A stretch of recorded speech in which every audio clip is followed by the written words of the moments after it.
A todos e a todas. Vou ser rápido, só para uma breve contextualização, né? Todo esse esforço é no sentido de a gente aproveitar essa oportunidade. A eleição acaba sendo uma grande oportunidade para a gente refletir, aprender, e especialmente nesse momento de crise, né? Da Covid e outras crises que nós estamos atravessando. E a gente viu isso como uma grande oportunidade, né? Aprender, trazer especialistas, experiências exitosas que existem no país afora, né? E eu acho que a Covid trouxe esse legado, que foi essa tecnologia que possibilita, que viabiliza, né, a gente fazer esses encontros, né? Portanto, eu acho que é uma inovação social, que a gente vai tentar aprimorar, implementar a partir do ano que vem, né? Mas para a gente é uma grande honra estar contando aí com a participação da professora Tânia, né? Que já contribui muito com o desenvolvimento regional, nacional e também com a nossa região mesmo, né? E ela que vai estar abordando um tema que para mim é muito importante, cooperação de atores, né? E para uma governança inteligente. Isso eu acho que é fundamental, né, nesse momento, né, sem os atores sociais, sem os atores políticos, né, envolvidos, né, na construção desse novo desenvolvimento pós-Covid, né, ficaria muito difícil. Mas, então, é com grande satisfação que eu passo a palavra para a doutora Tânia para fazer a exposição das suas experiências em desenvolvimento local, econômico local, em governança inteligente, enfim. Para mim é uma honra sempre estar ouvindo aí a doutora Tânia, que a gente possa gravar isso, que a gente possa reaplicar isso para os demais parceiros que não poderem assistir hoje. Doutora Tânia, com a palavra. Obrigada, Hildebrando. Muito boa noite a cada um e a cada uma. Uma alegria grande, hein? Minha gente, do meu coração, hein, de verdade, de estar aqui hoje com vocês, participando dessa rodada de diálogos. Agradeço muito o convite da Agência de Desenvolvimento, né, do Vale do Urucuia e Território Expandido, do consórcio também, de municípios, na pessoa de Hildebrando, meu amigo, de longa data, se eu não me engano, 2005, 2006, não é? Quando nós tivemos a oportunidade muito feliz, não é, de contribuir com algumas ações de capacitação e de assessoria na região, o que me ligou afetivamente e que eu nunca mais esqueci dessas pessoas, como eu disse no início, quando estávamos falando informalmente, pessoas protagonistas de sua história, que não desanimam fácil, né, que são aguerridos e aguerridas, homens e mulheres, né, e isso é um exemplo para o Brasil, não só para o estado de Minas. Eu me orgulho muito, porque eu também faço parte de uma organização do terceiro setor, né, um instituto, o IAD, e me orgulha muito outras organizações e instituições que cumprem a sua missão de ajudar a melhorar a sociedade, né, o processo de desenvolvimento e, no final das contas, a qualidade de vida das pessoas. Então, muito obrigada, Hildebrando, e a toda a sua equipe, a todas essas pessoas maravilhosas, umas que estão aqui presentes, outras que não puderam estar. Esse é o primeiro ponto, não é? O segundo ponto, eu estou há mais de 25 anos tratando dessa questão da governança e do desenvolvimento sustentável, seja estudando, escrevendo, dando cursos, facilitando oficinas, um pouco de missão, né, itinerante por esse país, convencida que estou, como socióloga, e tendo percorrido outros lugares também, fora do Brasil, de que nosso país não será um país desenvolvido se não exercer a boa governança, que é a capacidade de fazer pactos estratégicos da sociedade, do mundo empresarial e do setor público. Sem pactos estratégicos que ultrapassem a gestão de um governo, não é? Nós não conseguiremos construir o desenvolvimento sustentável. E, em segundo lugar, sem a mobilização dos territórios, nós não conseguiremos também o desenvolvimento sustentável. Só com políticas macroeconômicas de Brasília é insuficiente para o desenvolvimento sustentável, que é um grande desafio. É necessário a mobilização local, né, articulada com as boas políticas nacionais e estaduais, para que a gente possa trilhar caminhos para uma nova economia, para um novo modelo de desenvolvimento. Eu tenho esta convicção, e é por isso, Hildebrando e meus amigos e amigas, que eu não me aposentei ainda, né? Porque todo ano eu digo que vou me aposentar. Aí surge uma demanda desafiadora, né? Minha inteligência, meu coração, meu acúmulo, né? E eu digo, não, eu vou mais um ano aí nessa causa, né? Nesse propósito, porque quando a gente tem um propósito claro, né? Na sua história de vida, eu acho que a gente não desiste fácil e também não se aposenta, porque esse propósito de ajudar a mudar o mundo e o processo de desenvolvimento, ele faz parte do nosso projeto de felicidade, né? Nós não somos felizes só com projetos individuais. Eles são importantes, mas necessitamos, para ser felizes, de co-criar histórias coletivas, propósitos coletivos, causas coletivas, porque a gente sente que nossa passagem planetária deixa um legado.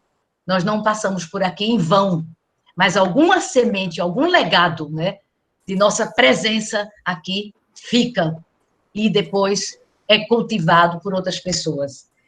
E o terceiro ponto, fiz algumas consultorias durante muitos anos para as Nações Unidas, ainda hoje faço bastante consultorias para vários SEBRAES do Brasil, e dentro do Instituto, né, que eu sou associada fundadora, o Instituto de Assessoria para o Desenvolvimento Humano, o IAD, e cada vez mais, quando estou numa comunidade, quando estou num território, quando estou dialogando com empreendedores, quando estou dialogando com pessoas que fazem a política pública, cada vez mais ratifica em mim este sentimento de que nós estamos no bom caminho, né? Nós que estamos nessa plenária aqui, né?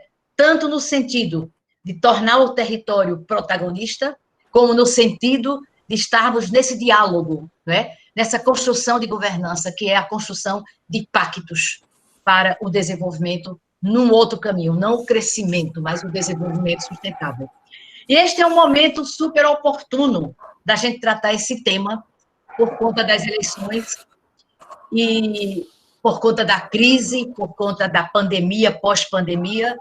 E eu queria fazer um pequeno alinhamento com vocês, não é uma aula, não é, eu acho que não compete nesse momento uma apresentação acadêmica, mas é muito mais um compartilhamento, né? Minha ideia é, num tempo razoável, de 20 a 25 minutos, compartilhar com vocês algumas ideias, algumas reflexões que nos alinhem. Por que é que no mundo hoje, nos organismos internacionais, né, os países que estão alcançando melhores indicadores de desenvolvimento humano e sustentável são países que são democráticos e exercem a boa governança. Então, eu quero alinhar um pouco isso com vocês, alguns conceitos estratégicos, e a gente, em seguida, entrar num bom debate de inteligência coletiva, não é? De troca de experiências, porque eu acho que isso aqui vai ser o maior produto final dessa nossa reflexão aqui, nessa noite bacana, né? Das rodadas da região noroeste de Minas. Adriana, você quer me apoiar um pouco, Adriana? Sim. E você passa os slides, e aí eu me concentro na energia aqui, para trocar com as pessoas. Infelizmente, eu não vou poder ficar vendo vocês, viu? Porque vai passar o slide, mas eu estou aqui, viu? Com todas as energias. Eu acho que você poderia mostrar antes os novos paradigmas. Isso.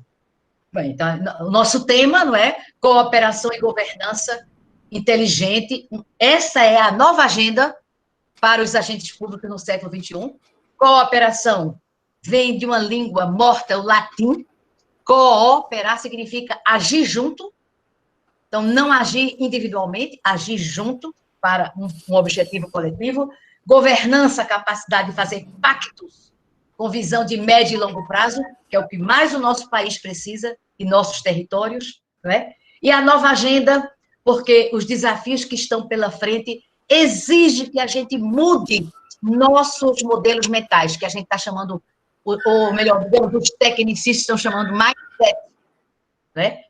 Vamos mudar nossos modelos mentais, que eles serviram até pouco tempo. Mas o mundo mudou muito. Ou a gente muda nosso padrão de pensar e de agir, ou a gente não consegue ter eficiência, eficácia e efetividade na nossa ação de promover o desenvolvimento com inclusão, com equidade, com sustentabilidade. Aí agora, pode avançar um pouco, Adriana, para que a gente coloque um pouco para vocês, não é, a importância de entender essa mudança. Tem alguém aí com o microfone ligado? Tá bom, pronto. Ok. Eu queria compartilhar com vocês a importância da gente mudar esse modo de pensar.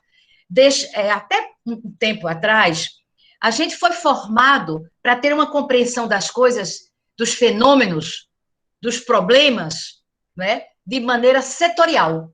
Então, você pensava no seu trabalho, na sua profissão, no seu departamento, no seu setor, na prefeitura, na sua secretaria, né, na sua gerência. Isso não funciona mais. A visão setorial, seja dentro de um órgão público, seja numa empresa, né, seja nas organizações do terceiro setor, não funciona. Porque o mundo hoje está todo interconectado, né, em rede. E os problemas e desafios são interdependentes. Não é uma visão linear, como a gente foi formado antigamente, que primeiro eu resolvo uma coisa, primeiro eu resolvo a saúde, aí o meio ambiente melhora, aí a educação melhora. Não, eu tenho que ter uma estratégia que articule meio ambiente, saúde e educação. Então, superar a visão setorial, em todos os aspectos, para ter uma visão holística do todo. Eu tenho que pensar o território do Urucuia. Eu tenho que pensar a prefeitura e não só uma secretaria. Eu tenho que pensar não só o município, pensar a região, né? Ter a visão do todo. Eu não posso pensar só a economia. O Brasil cresce, depois distribui renda. Essa é uma visão de 50 anos ou mais atrás. O Brasil tem que crescer e distribuir renda. São políticas concomitantes. Senão, a gente estaria falando do paradigma linear, uma coisa depois da outra. Isso foi de Descartes, faz mais de 400 anos, que ele abordou o mundo com essa visão estática, setorial, né, linear. Hoje, a visão tem que ser sistêmica, ou seja, da interdependência. Os problemas são interdependentes, né? E a visão do todo. Isso é um paradigma que significa a orientação do nosso pensamento. Então, quando eu vou construir um projeto, eu não posso pensar setorialmente, Hildebrando. Tenho que pensar sistemicamente e holisticamente, né? Quando eu vou construir uma solução para o desafio, eu tenho que pensar sistemicamente e holisticamente. Outra coisa importante, o pensamento hoje que tem que predominar nossa visão de mundo e a nossa forma de agir é o pensamento da complexidade e das incertezas, né? Até faz 50 anos atrás, quando o Brasil era um país mais rural, você não tinha a complexidade do mundo de hoje, você compreendia mais como é que ia ser o mundo, né? Como ia começar o ano, ia chover, ia plantar, ia colher, conhecia seus vizinhos, sabia mais ou menos como as coisas iam, prever um pouco o que poderia acontecer. Pelo menos a gente imaginava isso, né? Hoje nem pode imaginar. Hoje, as mudanças que acontecem no mundo, no Brasil e nos territórios, por conta da revolução científico-tecnológica que chegou até nós, nos leva a ter muitas incertezas. Eu não sei como será daqui a 10 anos a inteligência artificial no mercado de trabalho. Quantas pessoas vão perder o emprego, né? E quantos empregos novos vão surgir? Eu não sei como vai estar a universidade, com certeza não vai ser mais essa. As empresas, as indústrias, a maioria, né, estarão utilizando robôs, internet das coisas, inteligência artificial, e o capital humano será para inteligência estratégica e análise de dados para tomada de decisões, né? Então, é uma mudança muito significativa. Todo o processo evolutivo do ser humano é feito de mudanças e de descobertas tecnológicas. Desde o fogo, a pedra lascada, né? A descoberta do fogo fez com que a gente começasse a cozinhar os alimentos. E isso mudou o nosso metabolismo ao deixar de comer comida crua e comer comida cozinhada. Qual é a diferença de hoje? É que hoje as mudanças são rápidas e radicais. Nos últimos 30 anos, as mudanças que estão acontecendo no nosso mundo contemporâneo são mais significativas, mais disruptivas do que todo o processo evolutivo do Homo sapiens. Então, nós não podemos ficar com os nossos modelos mentais antigos, entendeu, Ivonete? Temos que abrir, expandir a nossa mente para ver, enxergar esse mundo que está aí desafiador. E, por fim, pode passar, Adriana, eu queria colocar que nós estamos caminhando para a economia compartilhada. Não mais a competição do capitalismo predatório do passado, mas estamos no capitalismo cognitivo, que é o capitalismo da criatividade, da inteligência. O mais importante não é o produto em si, mas é a capacidade de inovação. E a capacidade de inovação vem da inteligência humana, da criatividade humana. Então, hoje, se vocês prestarem atenção, como está a evolução da economia no mundo, nós estamos migrando para a economia do acesso e não da posse. Antes, todo mundo queria ter muita coisa. Eu quero 3 carros na família de classe média, cada filho com um carro. Hoje, se você vai na Europa, as pessoas querem ter mobilidade, acesso à mobilidade, e não necessariamente ter 2 carros. Elas querem ter carro elétrico, elas querem ter um bom sistema de transporte, elas querem ter outros meios de transporte, ciclovias, etc, etc. Não a posse de mais carros, mas o acesso à mobilidade. Vou dar um outro exemplo bem próximo de nós. Nós não precisamos mais comprar vídeos na videolocadora. Não precisamos ter a posse de um vídeo. Acesso, sim, ao streaming, a Netflix, por exemplo. Não é? Nós não precisamos mais ter uma casa de campo, uma casa de praia e o apartamento que a gente vive. Basta ter o Airbnb, que nos dá acesso a você ter uma casa de campo facilmente em Paris ou em outro lugar, acessando uma plataforma virtual. Então, vejam o significado disso para a nossa vida cotidiana, hein? Para os nossos projetos, para a nossa ação. A economia caminha para ela ser mais compartilhada, mais colaborativa, menos competição, mais cooperação, porque o caminho vai ser, a demanda do ser humano vai ser mais ter acesso aos bens e serviços do que ter a posse. Entendeu, Donizete? Se vocês quiserem ler sobre isso, que é desafiador, tem um economista de Harvard, chama-se Jeremy Rifkin. Ele escreveu vários livros, Sociedade de Custo Marginal Zero, mas o que eu estou me referindo é a Era do Acesso. E ele mostra como o caminhar da economia vai ser muito mais para compartilhar, que as pessoas tenham acesso, de que ter a posse para si, que hoje é uma coisa que é muito importante, de uma maneira geral, na cultura que a gente foi formado. Né? Cenários disruptivos. Eu estou colocando um contexto para a gente entrar depois, né, no nosso dia a dia. Nós vivemos, gente, um momento, né, como nunca na história humana. O que quer dizer um cenário disruptivo? Significa mudança radical de paradigmas, de comportamentos, de padrões de consumo, de valores, de mercados. Por exemplo, o que foi que fez o Airbnb? Mexeu com o mercado dos hotéis e das pousadas. Né? Que foi que fez a Netflix? Mexeu com o mercado das videolocadoras. Né? Então, que foi que fez o Facebook? Criou a nova forma de relacionamento. Né? Que foi que fez o Google? Pelo amor de Deus, o Google segue nossa vida, sabe tudo sobre nós. Não é? Então, eu estou querendo dizer que essa chegada disruptiva da tecnologia, né, dos últimos anos, ela mudou radicalmente nossa visão de mundo, nossos comportamentos. Ninguém tem mais o mesmo comportamento de quem tinha 30 anos atrás. Como é o comportamento da geração de hoje, de quem tem 10 anos, quem tem 15 anos, 20 anos, e o nosso, quando tínhamos essa idade. Né? Então, são mudanças drásticas de paradigmas, de comportamentos, mas também de mercados. mercados que se extinguem e novos mercados que surgem, né? Agora, Nubank, essas fintechs financeiras, não é? Essas financeiras, sem a burocracia de bancos, sem as taxas de banco, hoje são as startups que mais ganham dinheiro no Brasil, não é? Então, é uma realidade de mudanças muito drásticas. Inteligência artificial, veículos autônomos, internet das coisas, realidade aumentada, robótica, sensores, big data, impressão 3D, uma ponte ser construída, uma casa em 3, 4 dias com a impressão 3D. Vocês imaginem, né? Isso já é realidade. A robótica, você já tem hoje no Japão os hotéis recebendo os hóspedes com robô, né? Tem até os robôs afetivos. Isso vai mexer com os relacionamentos também, né? Já mexe hoje.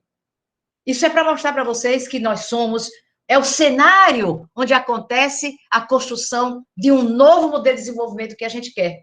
Por isso que eu estou contextualizando, né? Nós somos seres hoje híbridos ou cíbridos, ou seja, do ciberespaço e do mundo material, do mundo dos átomos, né? Não podemos mais separar. Nós que estamos aqui, nós estamos no mundo material, onde cada um está sentado, o mundo dos átomos, da matéria, né? Junto com a nossa química e nossa energia, e estamos no mundo dos bytes, no mundo virtual. Isso não se separa mais, isso se articula.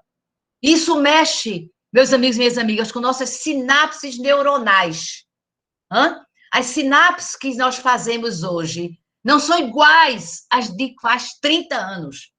Por quê? Porque o cérebro, ele começa a trabalhar de outra forma ao a gente viver também no ambiente virtual, né? E o mais grave é que o cérebro não acompanha na velocidade que as mudanças acontecem, ele não acompanha, né, as sinapses que devem ser feitas. Por isso que tem muita gente que está pirando um pouco, né? Por conta de não conseguir acompanhar todas as mudanças disruptivas que estão acontecendo. Pode passar, Adriana.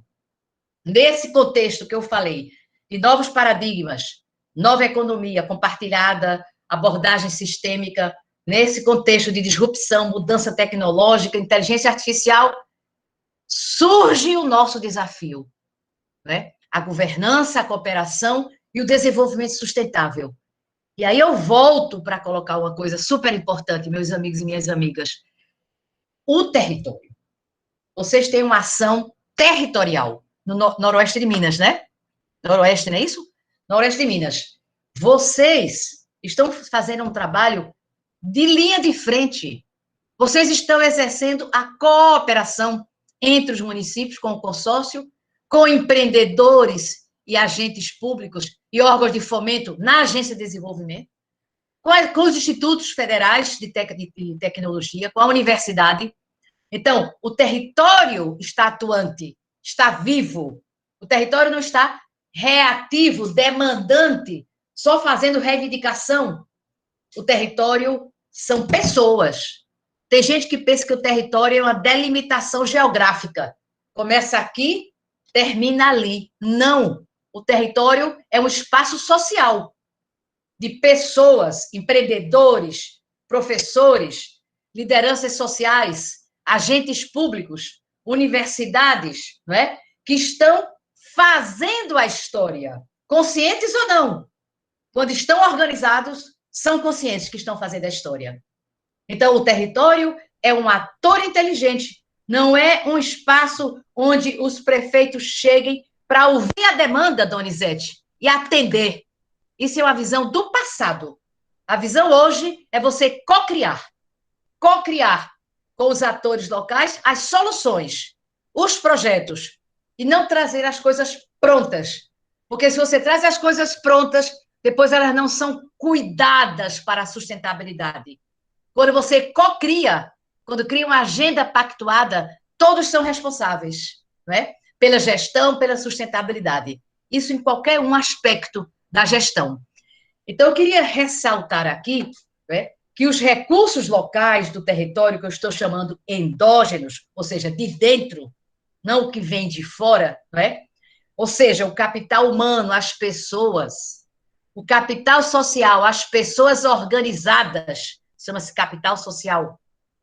A cultura empreendedora, a capacidade das pessoas de buscarem soluções para os problemas, a capacidade de sonhar e transformar em negócios, em projetos, os seus sonhos. Isso chama-se cultura empreendedora. Realizar o que sonha é empreendedorismo. Tudo isso que está no local não está fora.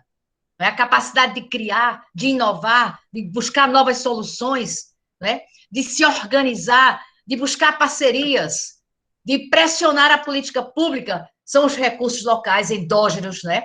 Isso ajuda a empoderar o território e as pessoas. E não fica aquele território, né, reativo, demandante, que só sabe pedir, só sabe falar problemas e não sabe apresentar projetos, não sabe apresentar soluções. Então, é muito importante essa mobilização local.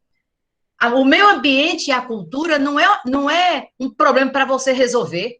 O meio ambiente é um ativo para o desenvolvimento. A cultura é um ativo para a cidadania, para o turismo, para a economia criativa. A economia criativa, ela mama, ela bebe, não é? Ela bebe dos talentos locais. A moda, a música, o cinema, a gastronomia, não é? Que são todas atividades da economia criativa, elas vivem do talento das pessoas que habitam o lugar. E será que a gente tem fomentado suficientemente os talentos locais? Tem instigado, tem feito editais, premiação para projetos criativos que vêm da inteligência das pessoas, da capacidade criativa. Como é que a gente tem se relacionado com os nossos artistas, com os nossos criativos, né? Ou seja, o futuro está apontando para a economia criativa, porque ela não depende de fora, ela depende de dentro, das pessoas, não é? Terceiro ponto importante, que eu não quero deixar de falar. A criatividade e a inovação dependem das pessoas do lugar. Gente, muito importante isso que eu vou dizer. Até um tempo atrás, né, capitalismo industrial, até a chegada do capitalismo financeiro, o importante era você ter um bom produto. Você tinha um bom produto, você oferecia o produto, fazia um bom marketing e você vendia, ok? Hoje não é assim. Hoje a demanda muda muito, porque tem muita oferta, tem muitas possibilidades de você escolher um produto.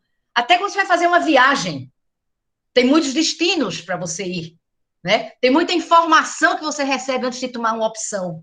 Então, é muito importante entender isso, que hoje, o que mais vale para que um território seja competitivo, para que a economia seja competitiva, é a capacidade das pessoas de serem criativas. Não é mais simplesmente você reproduzir um produto, porque isso está fácil de fazer. É fazer a diferença num produto ou num serviço. Seja no turismo, seja na agricultura familiar, seja em projetos ambientais, seja em projetos da economia criativa, seja na prefeitura. Como fazer inovação da prefeitura? No meio da burocracia, da legislação, é possível? É. Se atuar em rede, se tiver projetos articulados entre 2, 3 secretarias e pedir que as pessoas deixem surgir sua criatividade, como fazer uma coisa que parecia impossível? A inteligência humana, quando ela é desafiada, ela encontra muitas respostas a coisas que pareciam impossível. Então, ponhamos isso na nossa cabeça. O futuro da economia, o futuro do desenvolvimento são as pessoas. A sua capacidade criativa, por isso que a educação e a qualidade na educação, e a nova educação não é essa tradicional que está aí, tá? São fundamentais para mudar o modelo mental das pessoas, para elas entenderem o mundo que estão e desenvolverem habilidades não só cognitivas, mas habilidades também emocionais, saber trabalhar em equipe, empatia, resiliência, sustentabilidade, são habilidades que o ser humano pode desenvolver ou não, dependendo da educação, dependendo da estrutura pedagógica que tem na educação. Então, isso é que eu queria insistir com vocês. A inovação vem da criatividade.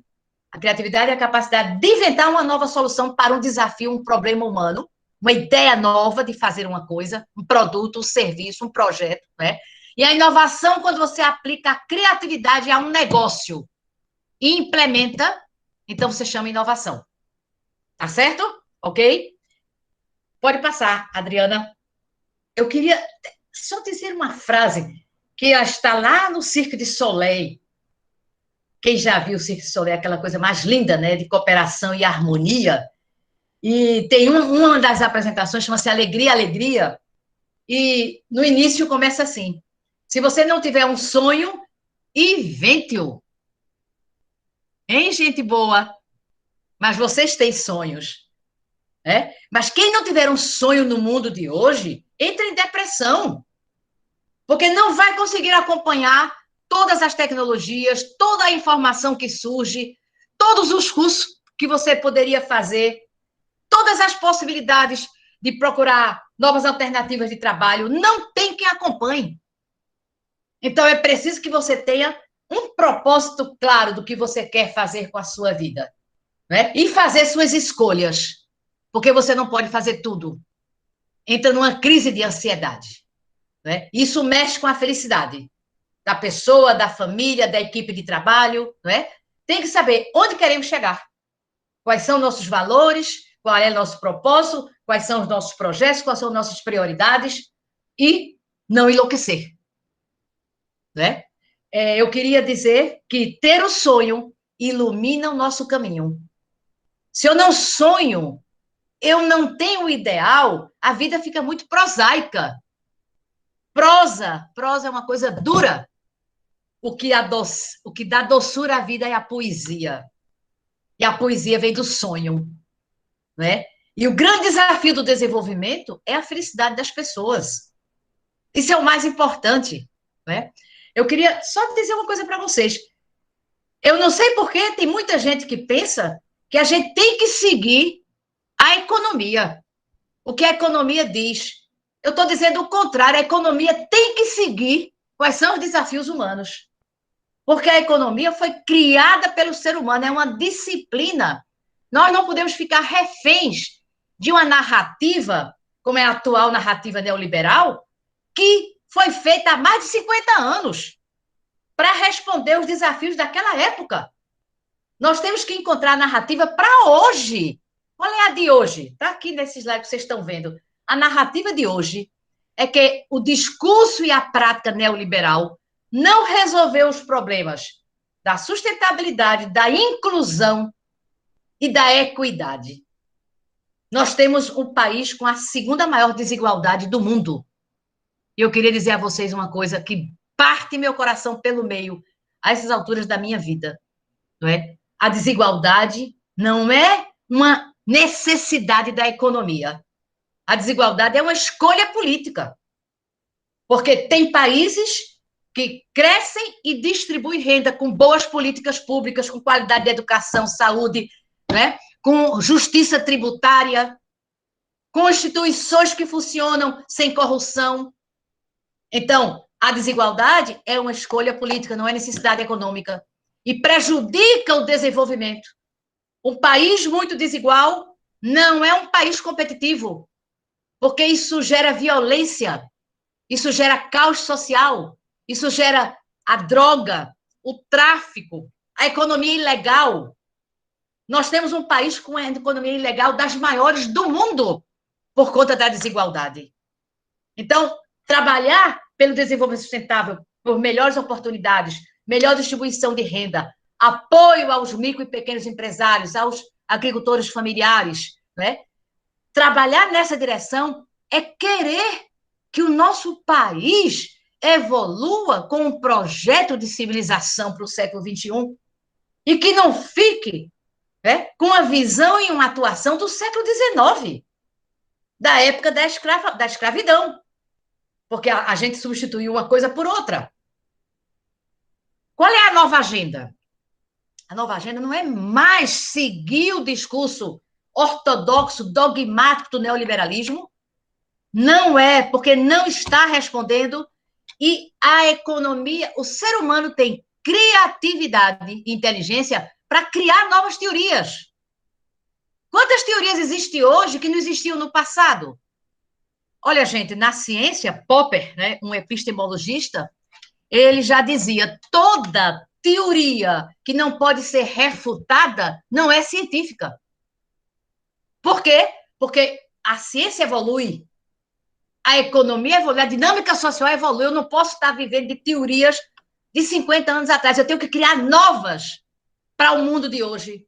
O mundo tecnológico, o mundo da inteligência artificial, o mundo do robô, né? O mundo da desigualdade, o mundo que necessita que se respeite o pluralismo, a diversidade, a dignidade humana, a equidade de gênero. Né? Isso a inteligência artificial não vai fazer, não. Isso é a inteligência humana, com boas políticas econômicas, é que vai fazer. Então, essa nova agenda contempla a economia verde. Olha, tem países que já estão nessa dinâmica. A Alemanha, a Holanda, os países nórdicos, não é? É privilegiar o apoio e o fomento à agricultura sustentável, energias limpas, né? Manter os ecossistemas, os biomas, né? A nossa água, tem pessoas que dizem, os futuristas, que talvez a próxima guerra mundial seja por água. Não é? Então, é importante, essa economia verde é esse entendimento sistêmico e holístico, que o planeta, para viver, ele tem que entrar nesse mundo, né? De pensar a sua sustentabilidade, né? A natureza e o ser humano não são incompatíveis. É uma pena que o ser mais inteligente do processo evolutivo é quem destrói a natureza. Né? É o ser humano, que devia quem mais tivesse o cuidado, né, de agir de forma ecologicamente correta, porque tem inteligência. Né? Mas os sistemas econômicos dominantes e a visão das elites predatórias levou a que as pessoas fossem pensando só, né, no dinheiro, no lucro, né? E a gente vê a situação que estamos com a questão climática e tudo isso, que todos vocês acompanham muito bem. A economia circular, temos que caminhar nessa direção, reutilizar, reciclar, seja os produtos orgânicos, seja os produtos técnicos. Não podemos continuar acumulando o lixo que nós temos hoje na humanidade. Isso é insustentável. Os países que têm um nível de educação mais elevado que o nosso estão todos caminhando nessa direção. Não é? A economia solidária e criativa, a economia do compartilhamento, isso que eu estou falando. Não é? Em vez de eu estar preocupada de eu ter muitas coisas, eu tenho as coisas que me são necessárias e outras coisas eu compartilho. Se eu tiver o acesso, está tudo bem. Se mais pessoas tiverem acesso, está tudo bem. Não é? Por que eu preciso ter 3 carros? Por que eu preciso ter 3 carros? Não é necessário, né? Depois fica a confusão na garagem. Quem vai tirar primeiro, que o meu está atrás, o meu está na frente. Né? E isso significa um modelo insustentável e concentrador de renda.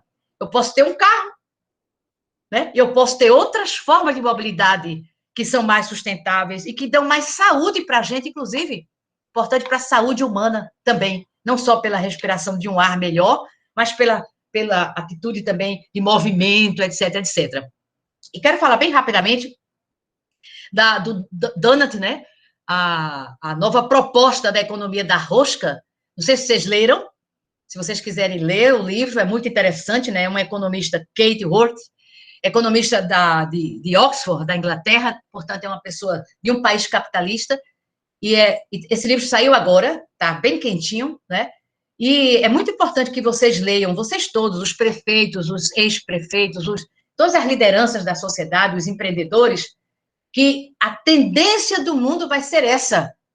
A rosca que ela fala no centro da rosca, onde tem o buraco, é o alicerce social, é onde estão as grandes demandas dos seres humanos. Está lá num buraco. Tem muita demanda das necessidades humanas.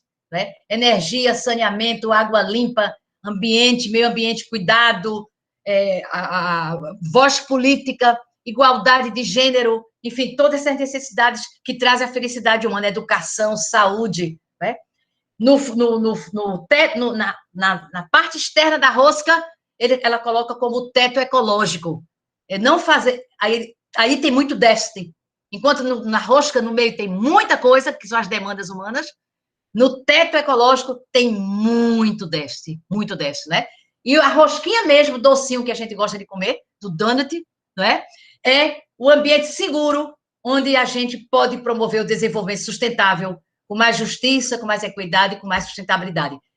Economia da rosca, isso tem futuro, viu, gente? Está se tornando um movimento na Europa, o pessoal já está muito nessa discussão e muito também aplicando projetos, né? Porque se articula com a economia verde, com a economia circular, com a economia solidária e com a economia criativa. Portanto, a grande mensagem nesse momento aqui agora do novo modelo de desenvolvimento, da nova economia para o desenvolvimento sustentável, é que é possível sim ter uma nova economia. Não é verdade que a economia seja um dogma e tenha que ser como está sendo, cada vez mais trazendo desigualdade, mais insustentabilidade, né? Isso é que não deve acontecer. E que os prefeitos, portanto, tenham a olhar para esse novo, que dos países desenvolvidos as pessoas estão já engajados nessa proposta da nova economia, valorizando a criatividade local e a capacidade de inovação. Pode seguir, Adriana. Nós estamos fechando aqui essa apresentação, porque o mais importante é o nosso debate. Então, eu queria dizer isso para os nossos líderes locais, alguns que estão aqui presentes, outros que possam depois escutar essa nossa fala, não é? Que a liderança para o século XXI não é mais aquela liderança de 30, 40 anos atrás, o prefeito que manda, que decide, né? Aquele cara que tem personalidade, que é herdado do antigo coronel, sou eu que mando, aqui quem manda sou eu, como se a prefeitura fosse sua própria casa, né? Isso é uma coisa ultrapassada, arcaica. A liderança hoje não é quem manda ou quem tem uma função de mando. A pessoa pode ter uma função de mando e não ter nenhuma liderança, tem apenas capacidade de coação, ou tem uma caneta, né, para dar alguma benesse ou para tirar. Mas a liderança do século XXI, para essa nova governança da pactuação, tá certo? Exige mudança de modelos mentais. Então, meus amigos prefeitos e candidatos, prestem atenção, porque o futuro, se vocês querem continuar no mundo da política, o futuro não é esse estilo, né, de liderança, de eu mandar sozinho.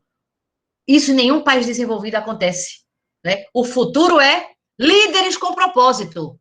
Inclusive, meus amigos e amigas, no mundo empresarial, no mundo também das organizações sociais.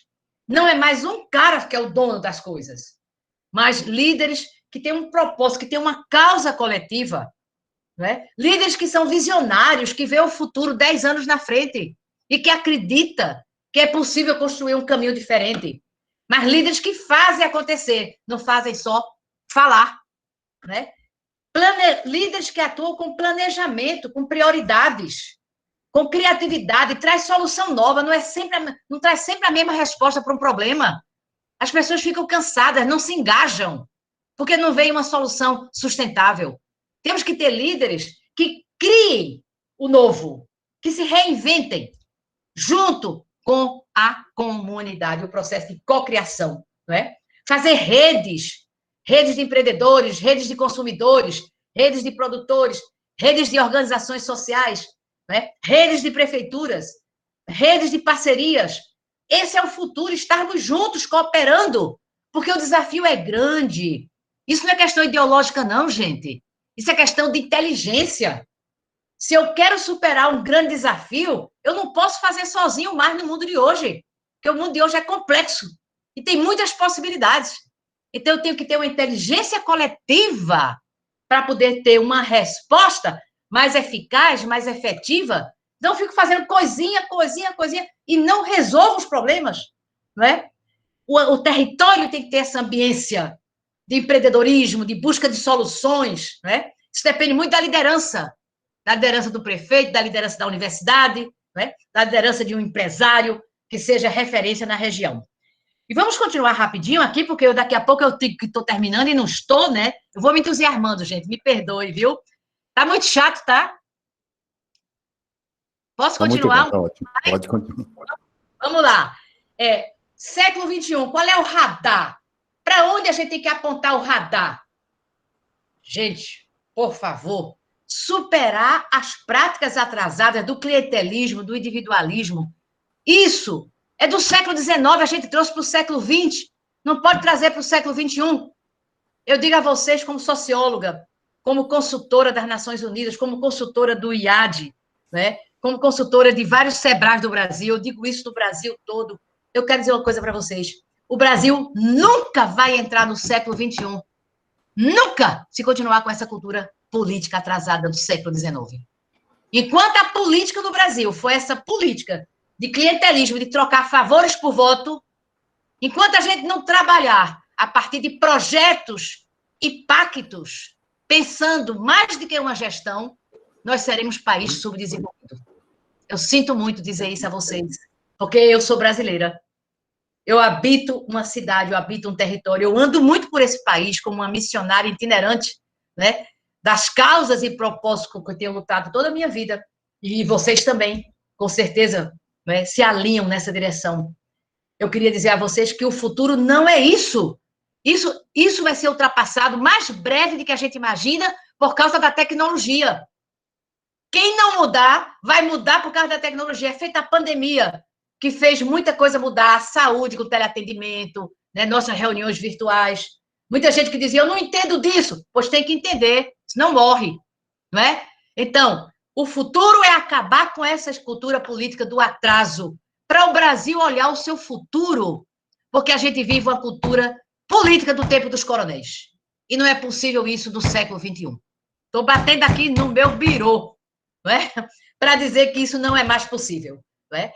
O futuro para o Brasil, para o mundo, para o processo civilizatório, é, além das políticas macroeconômicas nacionais, né? Política de estabilidade para ganhar a confiança dos investidores, políticas distributivas com uma boa reforma tributária, com uma boa política de desenvolvimento científico e tecnológico, né? Isso é fundamental, tá? Que a gente tenha confiança que o país está no rumo. Isso é fundamental, mas isso é insuficiente.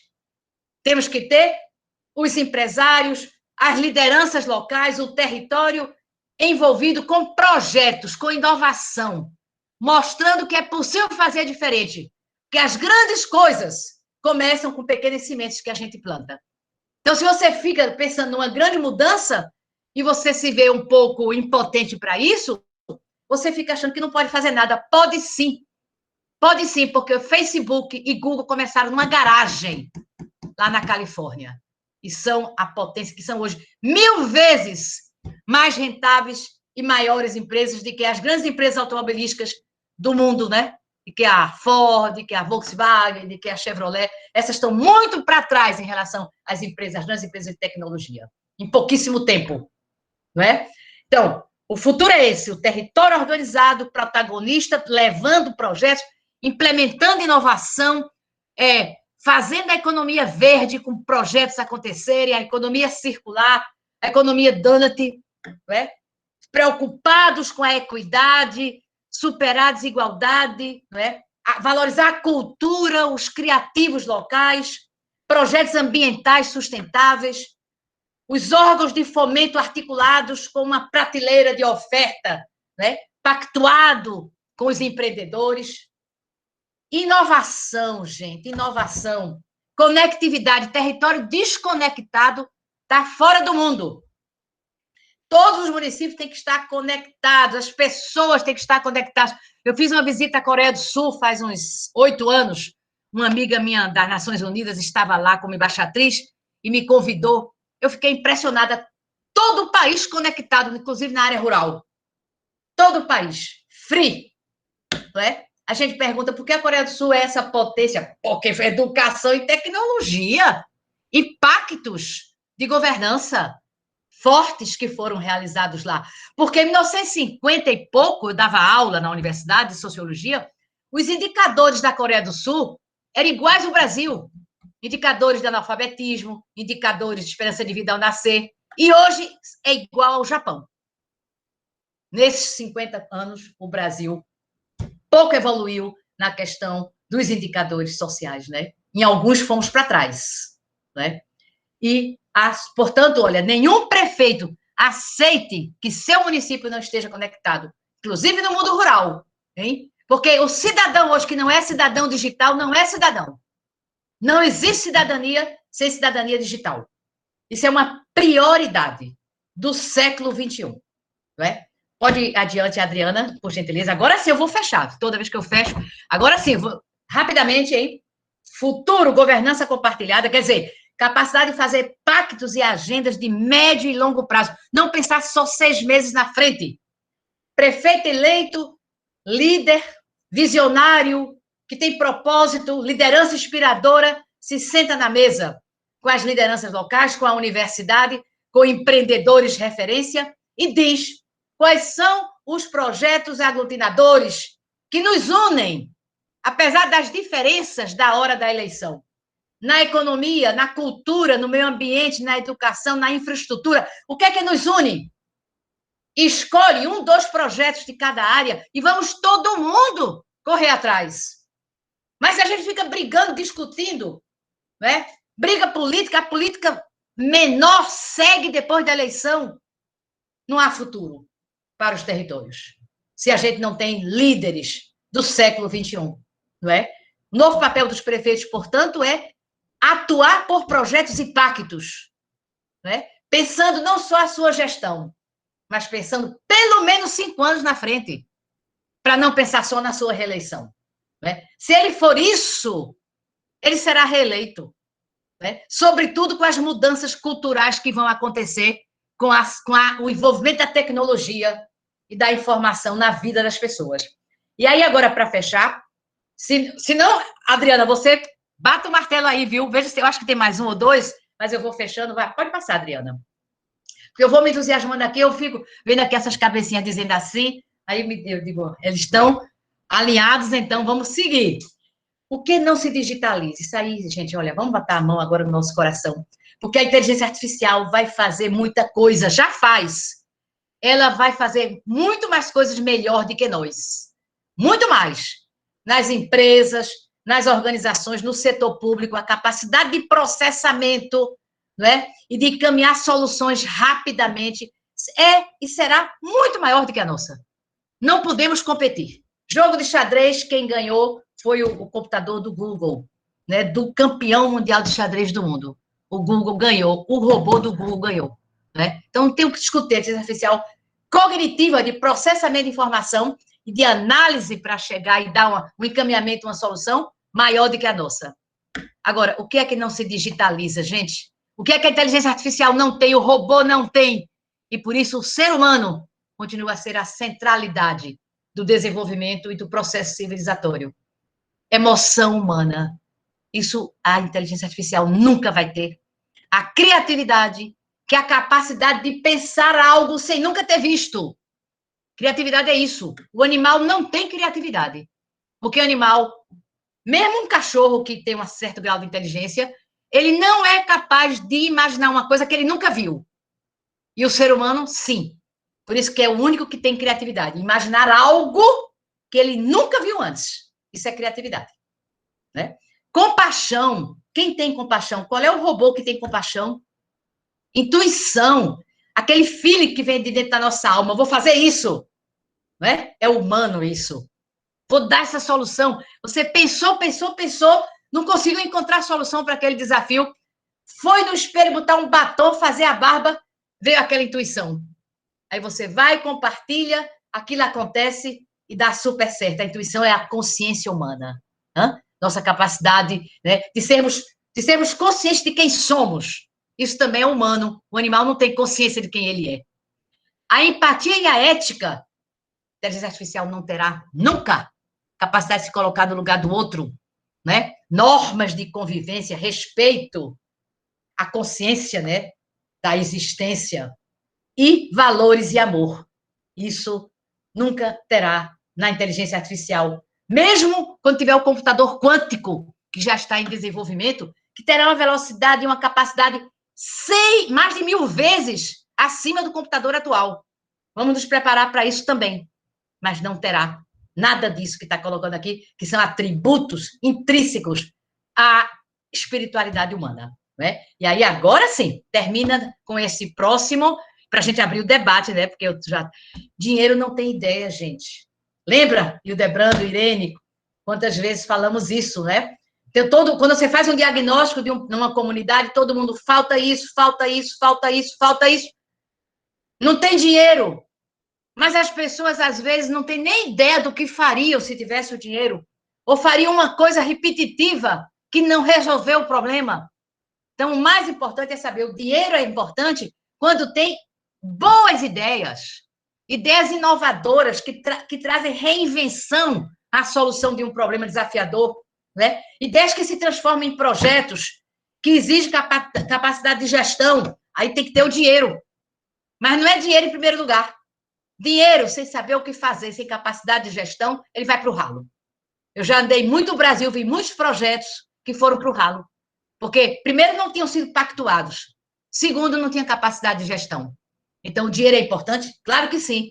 Mas, primeiro, temos que ter, né, bons projetos, liderados por pessoas que tenham propósitos e valores, porque são essas pessoas inspiradoras, referência, que mudam o mundo, né? A partir das sementes do território, a partir das ações do território, e que podem fazer acontecer a trilha de uma nova economia e o desenvolvimento sustentável, que articula o social, o ambiental, o econômico, o cultural, pensando, em primeiro lugar, na pessoa humana, né? O ser humano, né, que passa por esse planeta com consciência de sua existência e que deve deixar aqui um legado, né, de um mundo melhor. Só nós podemos fazer isso. Então, para que a tecnologia não seja, para que nós não sejamos, digamos assim, vítimas de um algoritmo, a ditadura digital, decidir tudo que nós vamos fazer, isso pode acontecer. Decidir, você vai fazer as coisas, eles já estão nos guiando. Que escolha você vai fazer, você sem querer, pensa que está escolhendo, mas quem está escolhendo por você é um algoritmo do Google, do Facebook, do Zap, né? Então, para que a gente continue a ser pessoas conscientes, que fazem a história do mundo, né? Que fazem o planeta ser melhor, que constroem uma nova economia e o desenvolvimento sustentável, com inclusão, com equidade, com respeito à diversidade, com amorosidade, né? Para isso, nós precisamos ter uma regulação, uma governança internacional sobre o desenvolvimento tecnológico. Não deixar que as empresas do mercado decidam para onde vai a tecnologia. Senão, nós vamos terminar sendo viver a ditadura do algoritmo. Eu espero que isso não aconteça, porque eu tenho os meus netinhos lindos aí para continuar a ajudar a mudar o mundo, mas aí a gente tem que lutar, Hildebrando, para ter uma governança internacional, né, para guiar com ética o desenvolvimento tecnológico, para que seja a serviço do ser humano, e não o ser humano a serviço da tecnologia, não é? Quem sabe, vai lá e faz. Caminhante, somos todos caminhantes da vida, eu e vocês, né? Vamos terminar essa fala de compartilhamento com vocês com um poeta espanhol, Antônio Machado. Ele diz: caminhante, não existe caminho pronto, o caminho se faz ao andar. Vamos andar de mãos dadas, com propósitos, com a visão nova, não é? Com capacidade criativa, com cooperação, com pactos, e vamos construir, a partir do território, uma nova economia que traga a dignidade humana e a felicidade das pessoas. É isso, meus amigos e minhas amigas.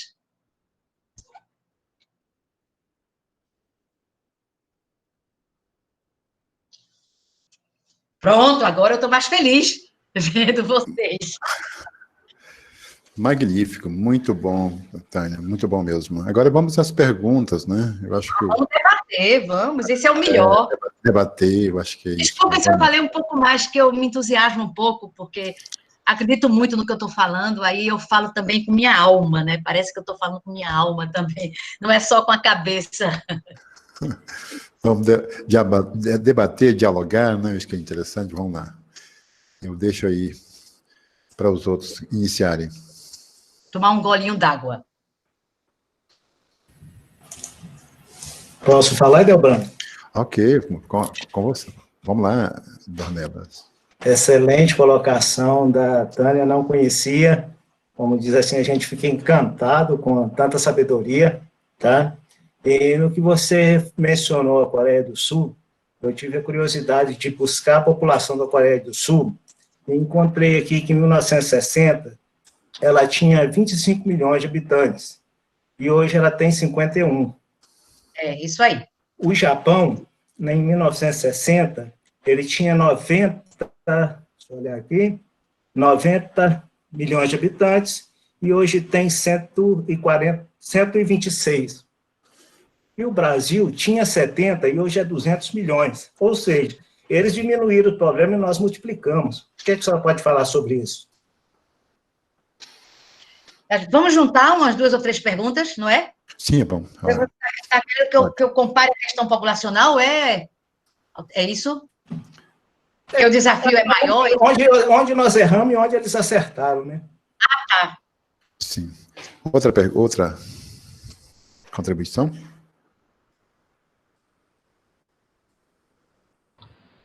Delbrando, Elias. Elias, vamos lá.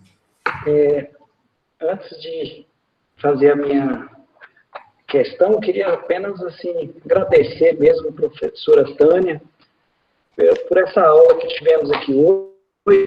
Eu me arrisquei a falar um pouco sobre cooperação e governança na minha tese e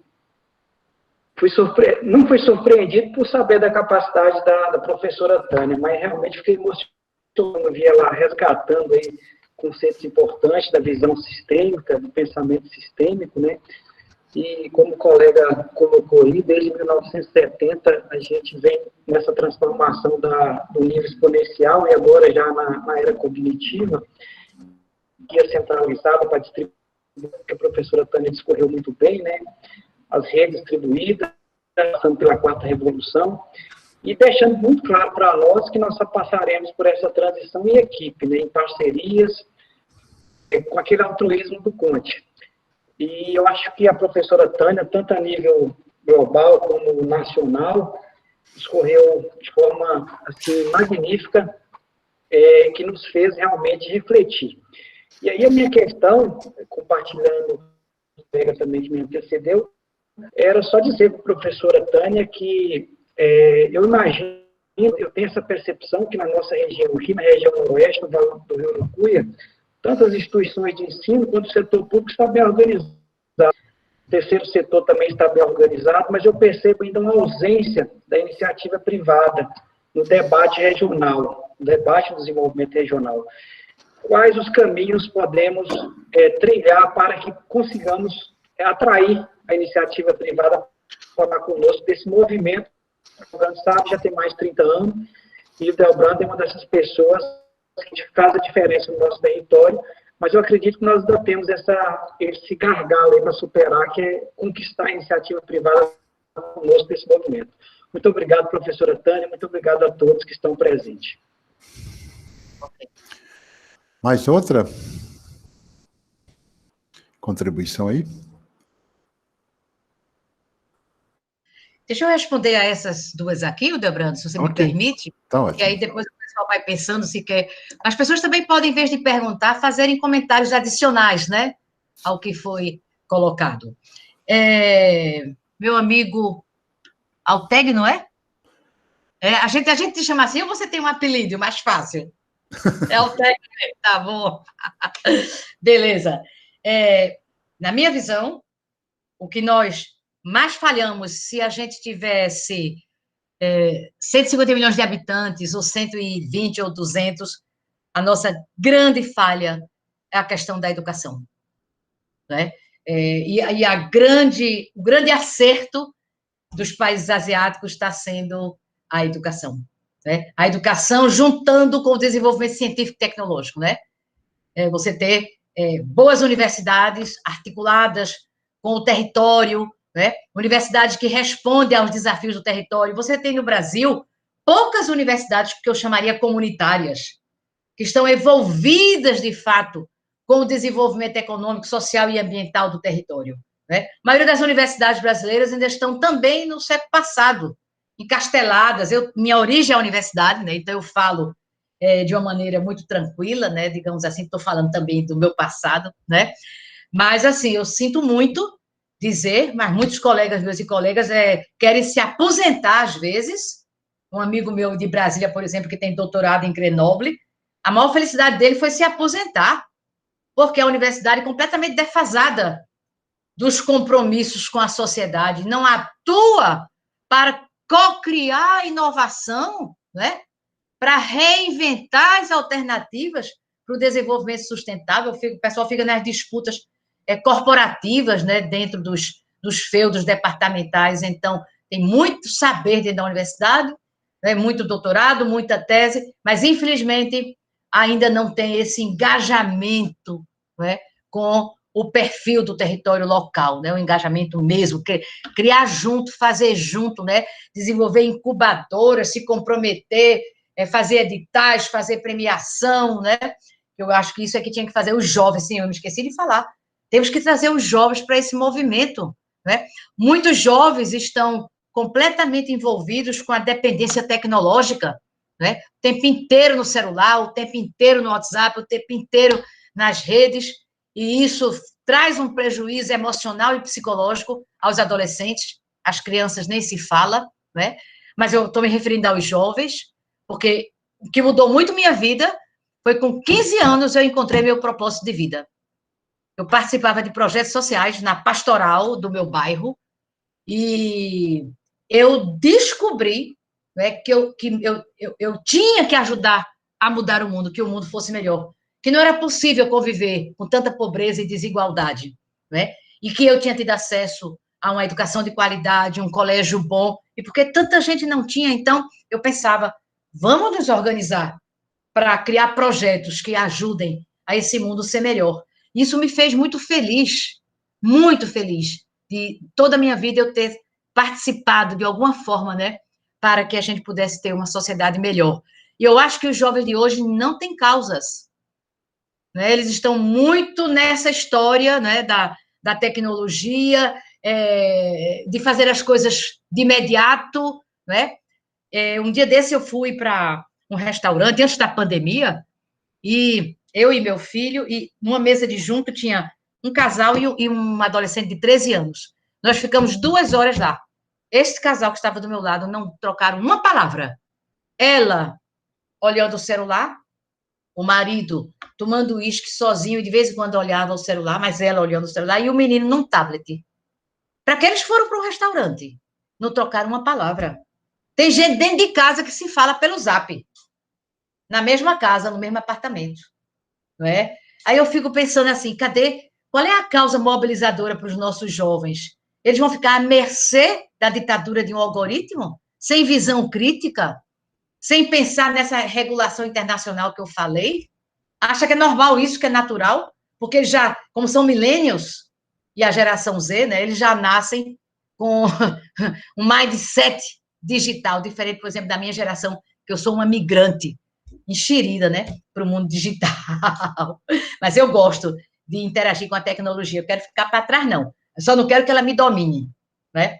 Ela é minha submissa, eu a utilizo para obter melhores resultados do que eu faço, mas não ser dependente dela, não é? Esse aqui é o desafio, não é fácil, não. Né? Então, esse é o primeiro ponto para Altegno.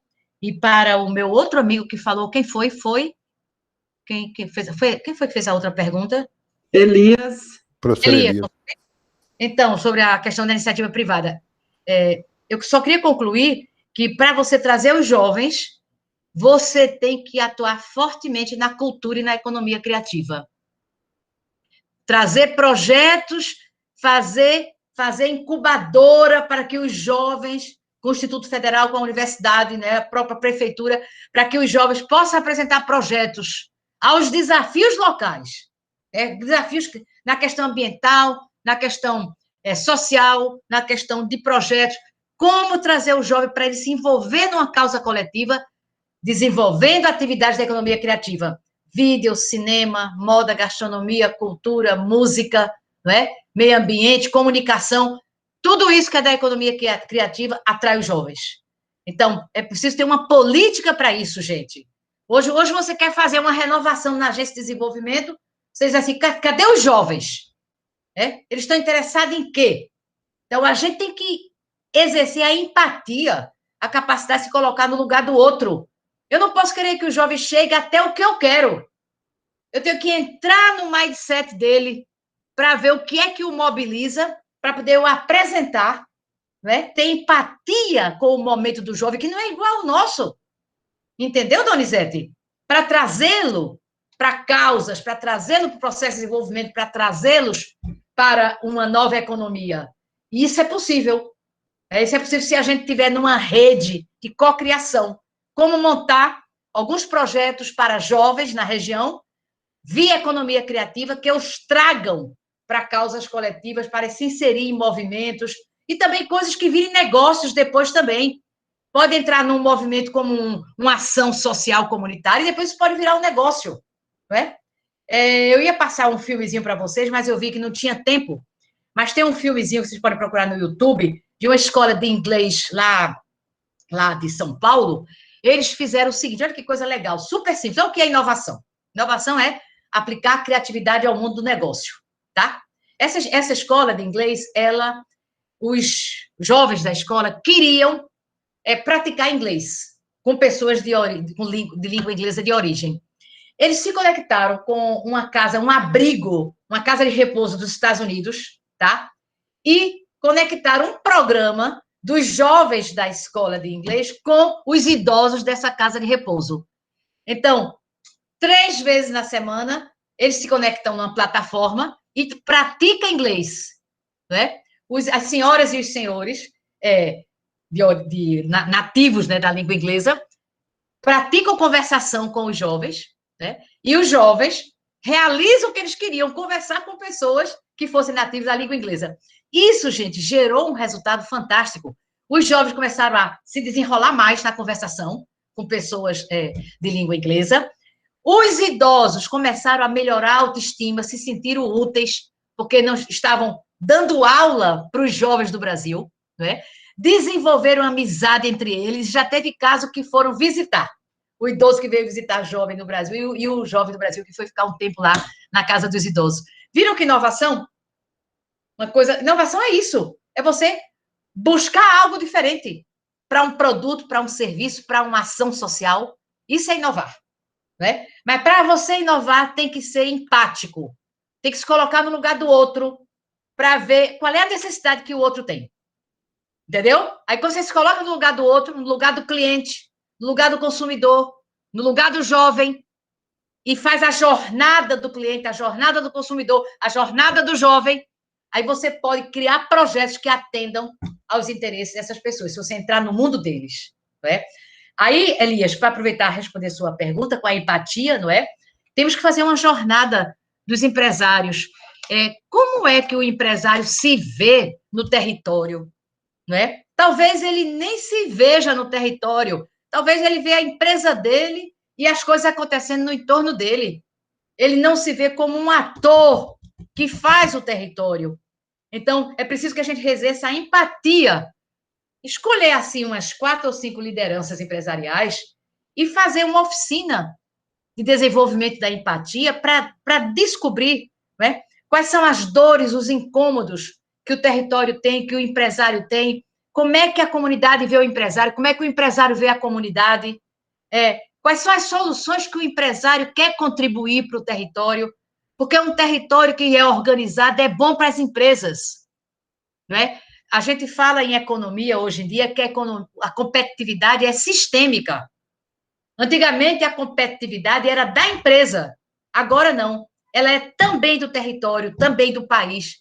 É competitividade sistêmica. Então, se você tem um país desigual, ele é menos competitivo. Se você tem um país que as instituições não funcionam com autonomia, ele é menos competitivo.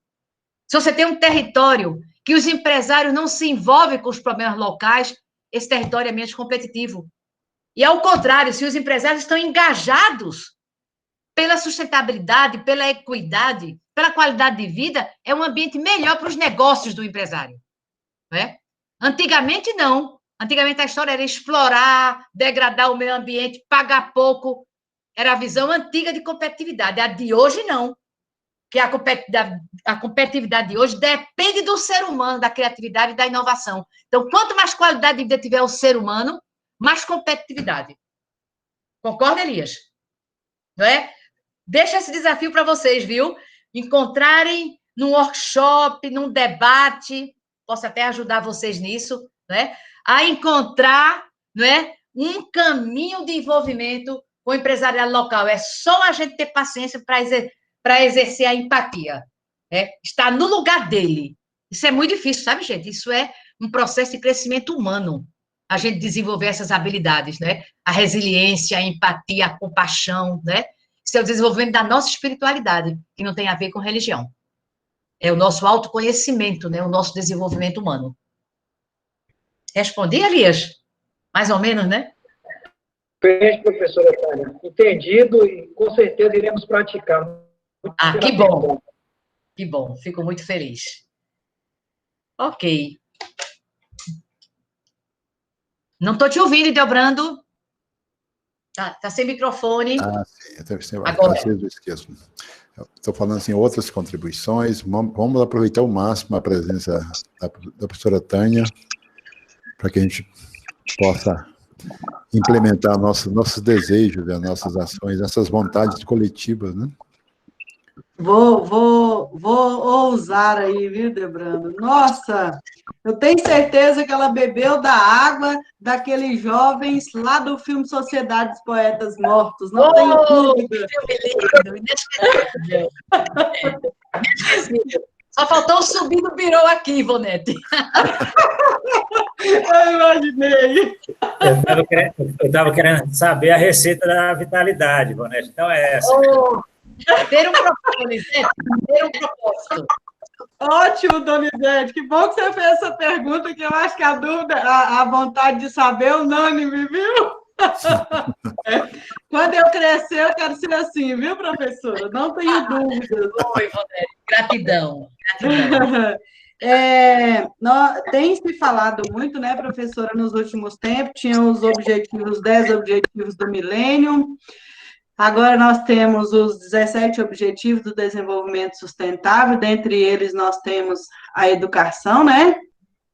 Como a professora falou, como a senhora mencionou sobre a questão, né, do âmbito, saindo do local, regional, estadual, nacional e internacional. Queria que a senhora fizesse, por gentileza, um apanhado nesse contexto que a senhora está trazendo, com os objetivos do milênio. E, assim, quando a gente tem um governante máximo do país, né, que às vezes não eleva o país como signatário, né, das decisões da Organização das Nações Unidas, que a senhora fizesse um apanhado nesse sentido. Uma outra questão que, assim, eu fico observando, muitas vezes, outra questão, muitas vezes nós temos vários exemplos nos próprios municípios que nós trabalhamos, e às vezes a gente não consegue, de alguma maneira, a gente não consegue levar aquela prática, aquela realidade a um outro município vizinho.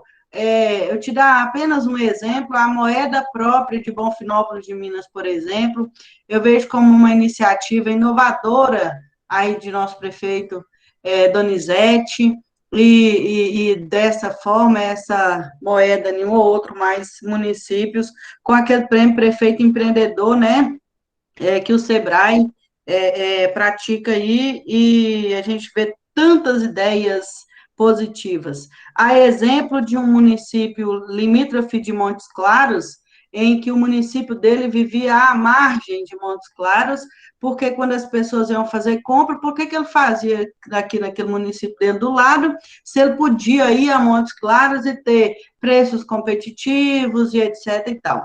Então, é assim, de que forma, maravilhosa sugestão que a senhora deu em relação a essa experiência com os empresários, e aí isso replica, isso retumba para os outros segmentos e as outras iniciativas, né?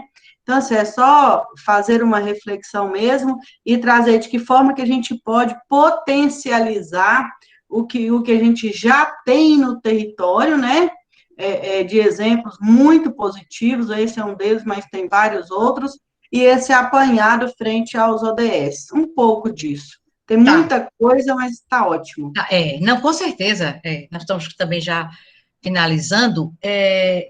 Veja, a ODS é uma utopia, no sentido que é um caminho para a gente chegar, né? Que nos ilumina, né? Porque, como eu disse, é como propósito, né? Se você não tem um sonho, invente-o.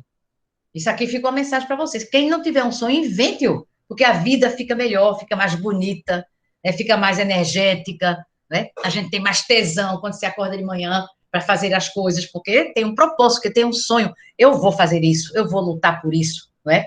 Então, o ODS é esse sonho, né, que a gente tem que, em rede, a nível planetário, conquistar.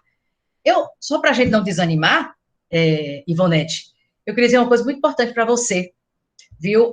Apesar de termos dirigentes no Brasil, em várias instâncias, que estão muito aquém do que a sociedade precisa e o cenário que eu mostrei para vocês precisa, que é um cenário complexo e desafiador, não é? Apesar disso, eu acredito na dialética, né? Tese, antítese e uma nova síntese. Nós estamos num ponto de inflexão, né? E isso porque nossa democracia ela é um campo em construção ainda. Nós não temos uma verdadeira democracia ainda no Brasil, né? É um campo que está em construção. A democracia representativa ela está em crise também em outros países, porque ela surgiu em 1600 e pouco na Inglaterra.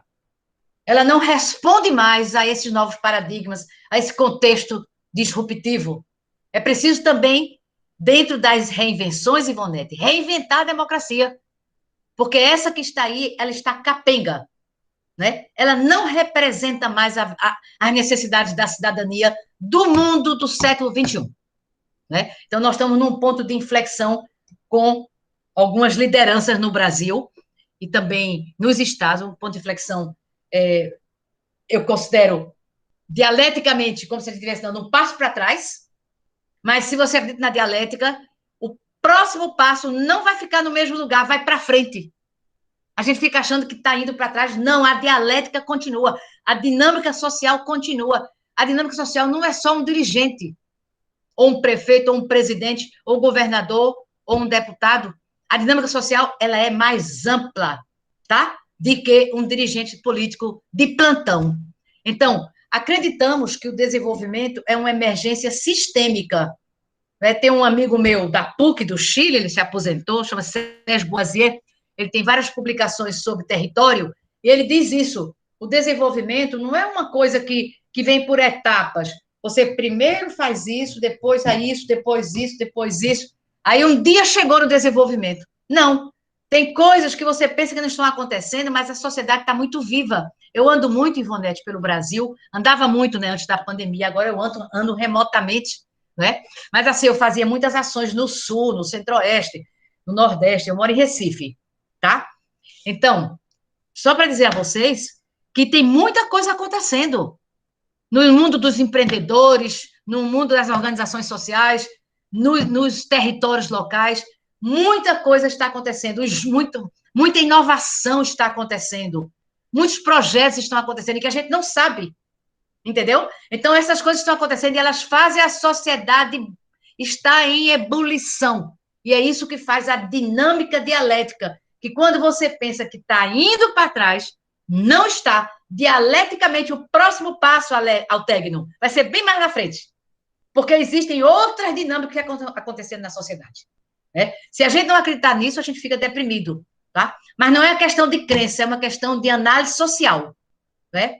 A compreensão da sociedade pelo método dialético, né, pelas teorias mais avançadas da sociologia, mostram nessa direção. A sociedade não está parada esperando que mude, que a eleição aconteça. A sociedade tem uma dinâmica própria, né? E muitas coisas estão acontecendo e vai ter um determinado momento, Ivonete, que vai emergir uma nova cultura política, uma mudança na visão de mundo, uma preocupação com a nova economia e que a gente vai dizer, meu Deus do céu, como é que isso aconteceu? Feito agora na pandemia. Coisas que emergiram que a gente não imaginava. Isso vai acontecer com o processo de desenvolvimento, com essas novas formulações que estamos fazendo aqui, que hoje parece distante de muita gente, mas que, a partir dessa dinâmica da sociedade, vai ter um momento que vai emergir sistemicamente, significa em muitos lugares. Entendeu? E aí a gente vai ver que a gente vai dar um grande passo na frente. Isso é um ponto muito importante, não é? Não é poesia, isso aí eu estou falando como socióloga, não é? E o outro ponto que você colocou, a minha sugestão dessa diferença de municípios, né, essas coisas, uns que estão mais adiantados, outros que acreditam, outros que não querem nem saber. Sabe uma coisa bacana, Hildebrando, Ivonete, todo mundo, vocês todos aí são lideranças locais, fazer um certo intercâmbio para conhecer os projetos. Às vezes, dentro do próprio território e município vizinho, não sabe o que está acontecendo no outro. Né? Eu trabalhei aqui num bairro, Bomba do Emetério, um bairro de Recife, tem 13 mil habitantes. Nesse bairro, é um bairro de periferia, tem 52 grupos artísticos. O que é que vocês acham? 52. Hã? Esses grupos só viviam disputando. Ok? Nosso trabalho foi um trabalho de responsabilidade social com o apoio do Instituto Walmart. A gente fez a estratégia de desenvolvimento local, a metodologia, um trabalho lindo. Ainda hoje tem um roteiro turístico lá de base comunitária, fruto desse trabalho, não é? Mas o que é que a gente fez? Quando a gente chegou lá, a gente viu que eles brigavam porque eles não conheciam o trabalho um do outro, né? Para você cooperar, tem que conhecer.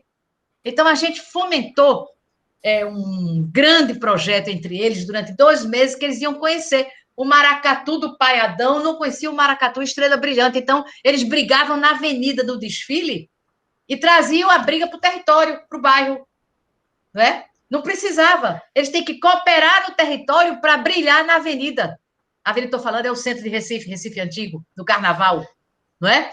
Então, o que é bacana é você levar para conhecer. Então, quando a gente fez essas visitas, o Afoxé foi conhecer o Maracatu foi conhecer o grupo cênico foi conhecer, né, o outro grupo lá que fazia audiovisual. Então, o outro que pintava, fazia grafite. Quando se conheceram, aí começaram a pensar, por que a gente não vai formar uma rede dos artistas da Bomba do Emetério? Então, em vez de competir, vamos cooperar, porque a gente aqui sozinho, um maracatu sozinho, ninguém vai chegar junto para nos fortalecer. Mas e são os 52 grupos artísticos, a Rede Globo vem aqui. Foi o que aconteceu. A Rede Globo foi para lá. Aí a política pública que não chegava, chegou no instante, porque quando viu a mídia espontânea, Rede Globo, aí o pessoal chegou lá. O que é que vocês estão fazendo? Esse projeto é o quê? Não sei o quê. A secretaria pode apoiar? Foi desse jeitinho, gente. Desse jeitinho, meu testemunho. Não é? Então, isso para dizer que uma coisa bacana era vocês pensarem em fazer alguma visita técnica de projeto para projeto. Não é? Uma coisa simples, que não exija muita coisa. Qual é um projeto relevante que tem no município de Arinos que o outro município pode conhecer, do outro pode conhecer, sem ter que ir lá para o sul para ver, nem para o Nordeste, não é? Vai ver, por exemplo, um trabalho de rede, de produtores, um trabalho de projetos ambientais que funcionam, um projeto cultural com jovens, uma incubadora de inovação, né? Faz umas visitas para criar laços, criar vínculos, né? Porque você só se enreda quando você tem vínculo, entendeu? Então, vocês têm que fazer alguma ação que crie vínculos. Tá certo? Professora, eu tenho quatro perguntas aqui, contribuições. Pela ordem, Merijane, depois Leandro, Adriana e depois eu. Tá. Então, Merijane. Boa noite a todos. Tá me ouvindo direitinho? Sim, Meire, pode falar. Uma honra, né, poder revê-la, embora virtualmente, né, estar aqui viajando, né, relembrando quando nós estávamos naquela sala verde, fazendo estratégico, né, fortalecimento institucional, e pensando aqui, né, graças a Deus conseguimos ter o fortalecimento, né, das instâncias não governamentais, né, as associações, temos participação dos prefeitos, das universidades, mas como o Elias, né, professor Elias colocou, ainda falta um engajamento, né, dos empresários e também do legislativo, né, do nosso território. Eu percebo, assim, desde 2001, venho participando dos fóruns, dos seminários, dos workshops, e a gente vê essa lacuna, né, que ainda não foi contagiada, a gente ainda não conseguiu envolver. E eu estou, né, concorrendo esse ano, aí coloquei meu nome à apreciação para vereadora aqui no município de Arinos, e quando eu estava aqui vendo a sua fala, né, sua aula, e a gente viaja, né, e vendo essa questão das redes, né, que você falou das redes de prefeituras, redes de comunidades, e aí eu fiquei aqui pensando, e as redes dos legislativos, né, das câmaras, como que nós podemos conquistá-los, envolvê-los, né, para estar participando desse, já ter esse comprometimento com a região. Ok. Oi, Delbrando, como a gente está já com o horário mais avançado, eu vou escutar todas as perguntas e responder, tá bom? Delbrando, peraí, está me ouvindo? Assim, sim, estou ouvindo. Vou escutar as perguntas e fazer uma resposta só. Tá. Leandro. Professor Leandro? Ah, ok. Estava com o microfone desligado, desculpa. Eu gostaria só de... Não chega a ser uma pergunta, mas só um comentário, voltando um pouco na questão da educação, né, que é o nosso forte aqui, né, na universidade, e eu coloquei que eu concordei, né, com a professora Tânia, quando ela falou sobre os castelos e os feudos, né, que as universidades, elas criam muros e às vezes não saem de dentro desses muros. Só que, assim, eu tô enxergando uma coisa também, eu sou novo ainda, né, no ramo da universidade, entrei na universidade em 2004, e não saí dela mais, né, como graduação, pós-graduação e agora como professor. Eu enxergo que tem mudado um pouco essa questão, principalmente por conta da crise. A crise fez com que a gente se reinventasse. Por exemplo, nós não temos mais os departamentos, então nós somos um instituto só. Então, nós criamos aqui uma espécie de coworking.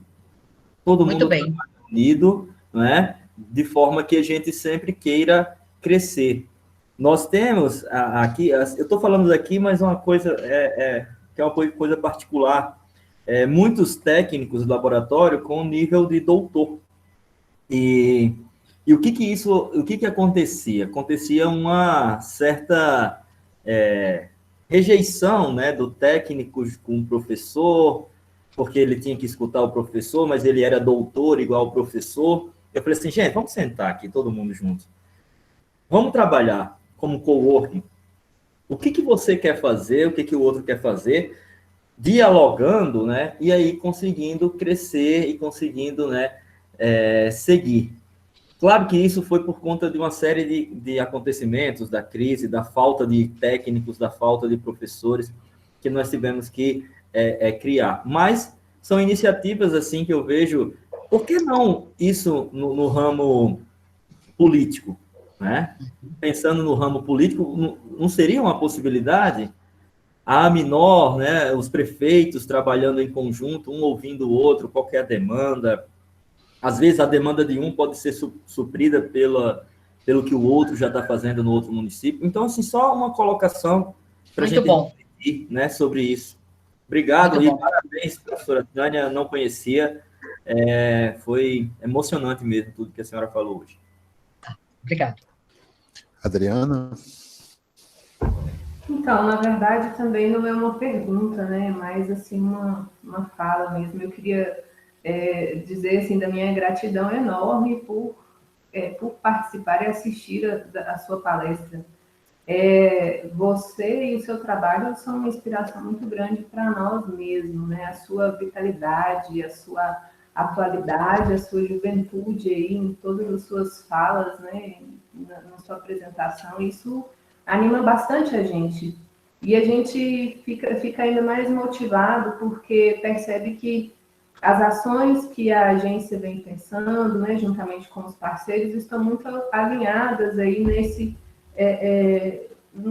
no objetivo de chegar a tudo que você apresentou, né, mesmo. E essa questão mesmo de pensar e valorizar, né, os agentes locais, integrá-los, né, buscar formas de integrá-los, né, para que todos saibam o que um está fazendo, o que o outro está fazendo, como um pode contribuir com o trabalho do outro, né? E tirar um pouco essa cultura de buscar a solução fora, né? Quando muitas vezes a solução está aqui na região, mas porque não estamos bem integrados, né? A gente não consegue encontrar. Ou porque ainda tem mesmo aquela cultura muito antiga, né? De que não só vamos valorizar aquilo que é de fora. E não é isso, aqui a gente tem bastante qualidade. E eu acho que esse trabalho da agência, né, esse mesmo trabalho do diálogo das eleições, né, da SOS Acomar, e integrado aí com todos os outros parceiros, né, com Vale, a Minora, as universidades, acho que o objetivo é esse mesmo, né? Já tem algum tempo que a gente tem trabalhado bastante com esse conceito aí da Rede Nós, né, que a partir dessas 5 redes formando a Rede Nós, né, a Rede Governos, a Rede Ensino, né, entre as instituições de ensino, a Rede Governo, aí, como a América falou, com o Executivo, com o Legislativo, com as organizações que representam os municípios, né, o consórcio, a Minor, a Rede Empresas, né, os cidadãos. Então, assim, acho que é esse mesmo o caminho que a gente tem que seguir. Acho que tudo que você falou hoje só veio nos motivar e nos animar mais, né? Que bom. Continuar nesse trabalho e aprender. Nossa, foi uma aula, assim, maravilhosa. Eu só queria deixar registrado isso. Muito obrigada. Obrigada a vocês também. Mas, professora Tânia, a última pergunta é minha, no caso, dessa sequência aí. Eu acho que tudo que a gente articulou, tem pensado na região, de certa forma, a gente aprendeu um pouco com você mesmo, né? Daqueles encontros. Tinha aquela política nacional de desenvolvimento local, aquela ideia de ter uma política nacional de desenvolvimento local, né? A gente participou de diversos encontros, né? Acho que a gente leu muito, conversou muito, acho que a gente aprendeu. E a gente tem trabalhado, dentro dessa questão da Agenda 2030, alguns arranjos, né? A gente está apostando, entendendo que talvez necessário um arranjo institucional de inovação para o desenvolvimento regional, né? Composto de algumas redes, né? Chama de redes, até uma sigla, Rede Nós. Nós são núcleo de organizações e pessoas que tenha a sustentabilidade como estratégia de desenvolvimento regional, ou então com o fator principal de desenvolvimento regional. Logicamente, passa pela educação de qualidade, né? Essas redes, a rede de governos, né? Tem os governos municipais que tem 2 organizações que chama de organizações âncoras, né? O Consórcio de Saúde e Desenvolvimento Regional, que faz um papel mais de Estado, né? Enquanto que a Associação de Municípios articula uma rede de municípios ou de prefeituras com a visão mais de governos, né? Então, essas 2 âncoras, né? Que pode trabalhar bem essa rede de governos, né? Mas desde que fosse trabalhada a questão, ou alinhada com os objetivos de desenvolvimento sustentável, né? A rede universidades, institutos federais, escolas, né? Outro esforço que está tentando, né? Essa articulação, essa conversa, né?